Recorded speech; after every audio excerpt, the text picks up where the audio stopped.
আসন্তকালি ভারত বন্ধ ডাকরা 12 দফা দাবিরে 12 ঘণ্টিয়া বন্ধ ডাকরা দিয়েছি কেন্দ্রীয় শ্রমিক সংগঠন। ওড়িশার বামদল ও শ্রমিক সংগঠন সমর্থন বন্ধ রহিপারে দোকান বজার ও গাড়ি চলাচল। ভারত বন্ধকু নেই এবে দেশে জোর ধরিছি চর্চা, যাহাকু নেই সাধারণ জনতা দ্বন্দ্বরে রহিছন্তি। আসন্তকালি অর্থাৎ ফেব্রুয়ারি 12 তারিখে ভারত বন্ধ ডাকরা দিয়াযাইছি। ଏହା ପଛରେ ବଡ଼ କାରଣ ମଧ୍ୟ ରହିଛି।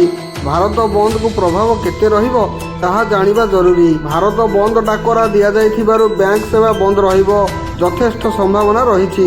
ସେହିଭଳି ବିଭିନ୍ନ ରାଜ୍ୟର ସରକାରୀ କାର୍ଯ୍ୟାଳୟ ବନ୍ଦ ରହିପାରେ। କିଛି ଅଞ୍ଚଳରେ ସାର୍ବଜନୀନ ପରିବହନ ସେବା ବ୍ୟାଘାତ ହୋଇପାରେ। ସେହିପରି କିଛି ଅଞ୍ଚଳରେ ଶିକ୍ଷାନୁଷ୍ଠାନ ବନ୍ଦ ରହିପାରେ।